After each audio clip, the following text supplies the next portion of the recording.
Hi everyone, it's Darlene. Welcome back for another card video. Today's card is a fun pop-up card. It's a little longer than usual, but I have a lot of good tips for you throughout the video. So this is what the funnel card looks like. You open it up and the sunshine is popping up and you have a page hugger bear holding the heart. So what I'm going to use is the page hugger set by Mama Elephant, this little bear here. I have the Sunburst die by Stampin' Up! And I have these new everyday pop-ups by Lawn Fawn. And you can see there are 7 different pop-ups that come with the set. They actually die cut your paper on the right side and the left side, and then they score it in the middle, the top, and the bottom. I went ahead and numbered them, and I'll put a photo on my blog so you know which ones I'm referring to. The reason why there are so many in the set is because each one is going to give you a little bit of a different distance from the back of the card for your pop-up. So I'm not going to use all of them. I'm going to use 3 of them for this card. First, I'm going to show you how to create your own glitter paper. I have a piece of Daffodil Delight cardstock cut to A2 size, and I've also cut a double-sided adhesive sheet, mine are by Sizzix, and it's just 2 sides of adhesive. So I'm going to peel off one side and stick it directly onto my Daffodil Delight cardstock. And then I'm going to run it through my Big Shot with my Sunburst die, and I'm going to position it so one of these rays is flat across, and this is where the bear is gonna hang on. And I want to let you know that I used 2 Mylar shims. I love these. I use them all the time for intricate dies or just where I need a little bit of extra pressure. All right, so now I have one side cardstock, one side backing of the adhesive. So I'm going to peel off that other side. I'm going to do it carefully. You don't want to touch the adhesive because you might peel some of it off by just touching it with your finger. So just be really careful when you remove it. And I have a piece of scratch paper right here. I'm going to be using glitter. So this is Elizabeth Craft Designs Warm Diamond Glitter. It's a very, very fine micro glitter. And I'm going to sprinkle it all over my Sunburst here. And I'm not going to worry about covering every single little bit of it because I'm going to be spreading it out with my finger. So I'm going to get most of it covered, and then I'll take my finger and just rub it in, and it's just kind of burnishing it in there. You want to be careful not to touch any areas that don't have glitter on them because, again, you can pull the adhesive up with your finger. But you're just going to kind of press down and really work the glitter into your cardstock. And when you're done, you can take a stipple brush and just sort of brush off any excess. It's not going to take the main glitter off. I mean, it's going to look really good. And I brushed off the back as well, but you could see how evenly spread out it is and how pretty it looks. So you can use any colored cardstock and get this look. So I cleaned my area, but to get the last bit of glitter off my craft mat, I use a glitter cloth.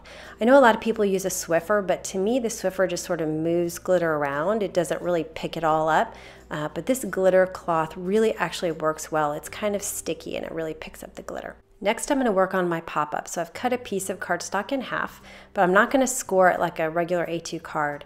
I'm just going to draw my score line. So I've marked my center, and I'm going to draw a line down the middle. So this is at 4 1/4. And the reason why is because I'm going to score it later after I die cut my pop-ups. So I'm going to take number 4, number 6, and number 3. So they have different widths, but if you notice, the bottom part is all the same. They're all 1/2 an inch before the score line.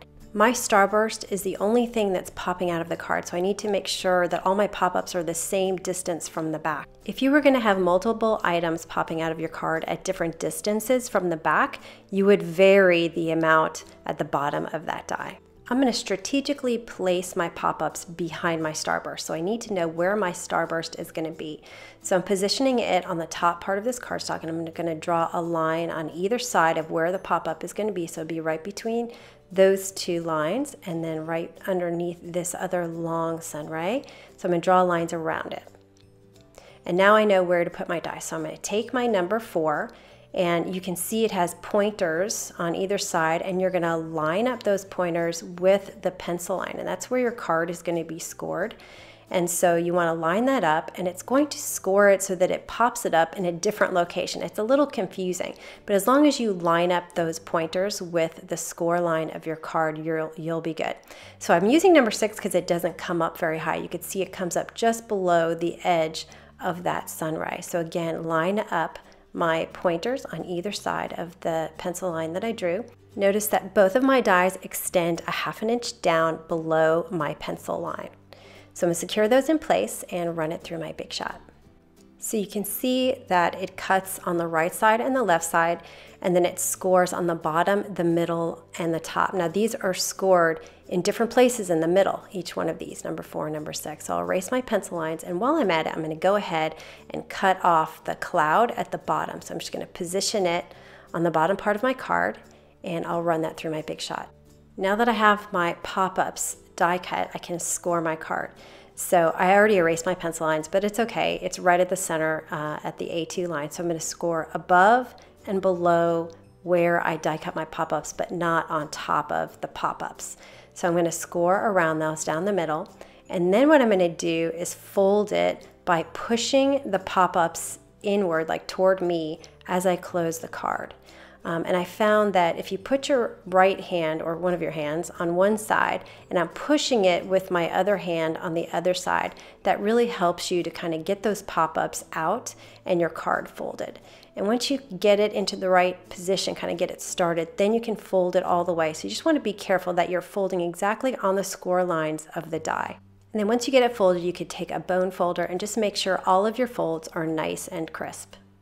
So here's what it looks like. You can see from the side. So one is higher than the other, and that's because I had more space where the sunburst was. That's why I use that different die. All right, now I'm going to pull number 3, and I'm also going to take number 6 again, and I'm going to cut these from scratch cardstock. And once I get them die cut, I'm actually going to cut them with a scissor. I have a score line right here, and I'm going to take my scissor and I'm going to cut it across the other side, so the long side. And then I'm going to cut up. I know this is probably a little confusing, just about 1/4 of an inch beyond where the die cut was, and across, and then back down the side that was die cut. And I'm going to do the same thing with the other one. This one is scored down the middle, so it doesn't really matter which side I start with, but I'm going to cut at the edge of one side, and then I'm going to extend the die about 1/4 of an inch up and cut it. Now you see, these are the pieces that I'm going to use to support my sunburst, because this is a big thing to pop up, so I need multiple locations to support it. Now I'm going to take both of these pieces and I'm going to fold them inward on the score lines, and I'm going to fold them in kind of like a C. And then I'll also take a bone folder and I'll just make sure that they're nice and crisp. So here you can see what they look like, just folded inward. Okay, so now I'm going to work on my bear. I'm going to stamp him on some Neenah cardstock with Memento Tuxedo black ink. I'm going to pretty much whip through this coloring. I'm using E34, E31, and E30, and I'm going to be cutting this bear out. So if I go outside the lines, it's not a big deal. But I didn't want him to be too bright or too dark. I wanted it to be a little subtle, so that's why I'm using these light colors. For his nose, I'm going to use the lightest color and introduce one color lighter. So I'm going to introduce E00, and just color that in so it complements it, it matches it, but it's just a little bit lighter. I wanted his nose to be filled in, so I just took a Copic liner. This is 0.3, and I just quickly colored it in. Now I'm going to cut. I don't have the die set, and I should have bought the die set for these, but what I'm going to do is cut them out manually, and I've done this before. It's pretty easy to do. I have an X-Acto knife and a cutting mat, and I'm just going to hold my X-Acto knife still while I rotate my mat around. I'm cutting on the outside of the outline so that you'll be able to see his paws when he's in front of the sunburst. So work my way around, and then I do the same exact thing on the other side, and this is much easier and much safer to move the cutting mat rather than moving the blade. And so you can see both of the arms have been cut. I thought it'd be fun to add some texture to his fur. I have a giant refill of my colorless blender. I have a mini mister, which I've filled with this colorless blender. And I have a piece of terry cloth. You can use any kind of fabric or anything with a texture on it. I learned this in my Copic marker class. So what I'm going to do is I'm going to spray my colorless blender onto this piece of fabric, which you can reuse over and over again for this technique, by the way. And you want to saturate it pretty well. You don't want it to be just damp. You want it to be pretty full of this colorless blender.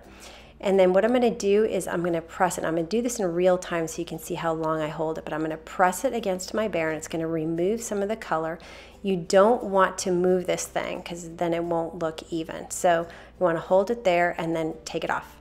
and you'll see that you get this really cool bear fur looking texture. And to get the best results, you should let the bear dry first before applying the colorless blender. And that's what I did here. I just did it off camera. Okay, so now I'm going to cut him out on the outside with a scissor. And I'm going to stamp his mouth. The stamp set comes with a little, to me, it's a little happy face, and it makes him cuter, so I put that on there as well. I want him to be holding a heart, so I have this holiday shapes die set. I'm going to take this largest heart and cut it out of some American Crafts red glitter paper. And then I'm going to work on my sentiment. I'm using this My Sunshine set by Simon Says Stamp. I'm just going to stamp this onto some Neenah paper, and then I'm using two different circle die sets. I'm using this Spell Binders and Simon Says Stamp because I wanted a very small edge around. So you can see by combining these, I can get a much smaller edge than using two circles from the same set. So I cut this back one out of real red cardstock. And I'm going to glue my sentiment onto my starburst with some Tombow Mono Multi Glue. You want to use a pretty good amount here. I'm not sure the ATG, like the tape runners, are going to stick that well to the glitter, so that's why I'm using liquid glue. I'm going to put my bear over my sunshine ray, and then I'm going to stick some Tombow glue behind his legs.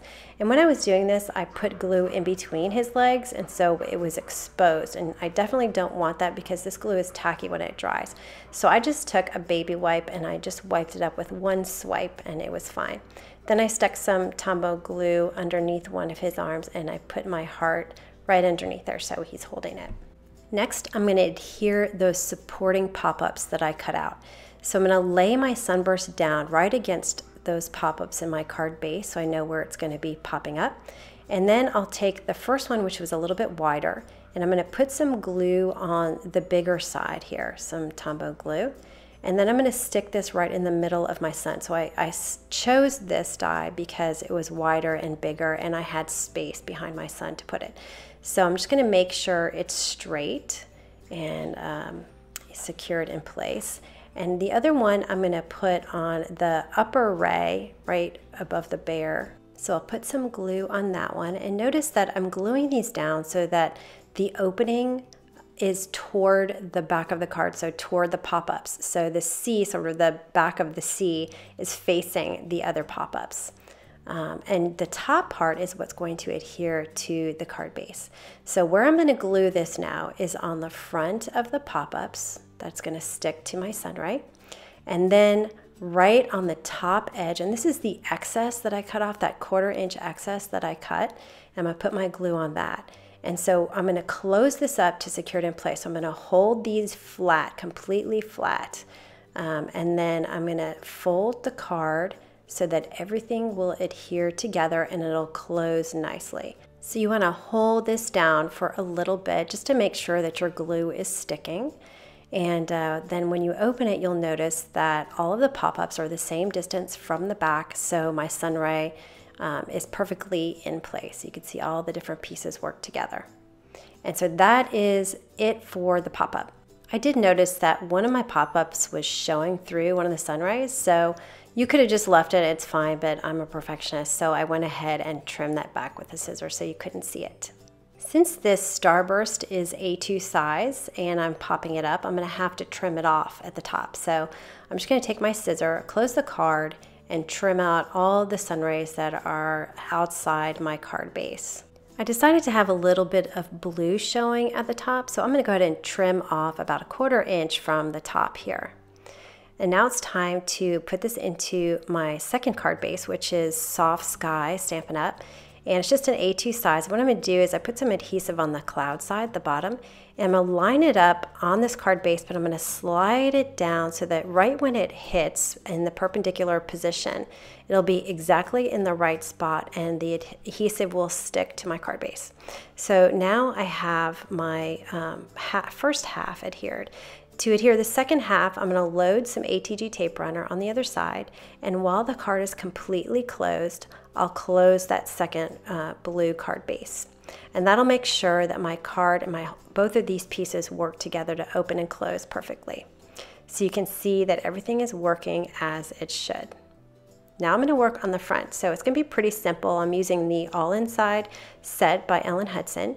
I'm going to stamp it on some black cardstock, and I'm going to put some white embossing powder on it. I'll do the second sentiment after I put the powder on, and then I'll heat them both up at the same time. I'm going to adhere this black strip to another piece of Nina cardstock and leave a little gap at the bottom.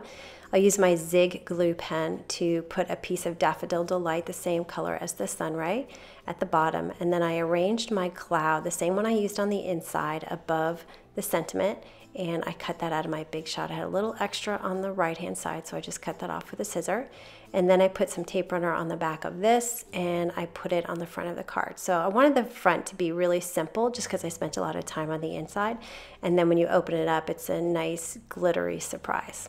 So anyway, I hope you enjoyed that, and I will see you next time. Thanks for watching.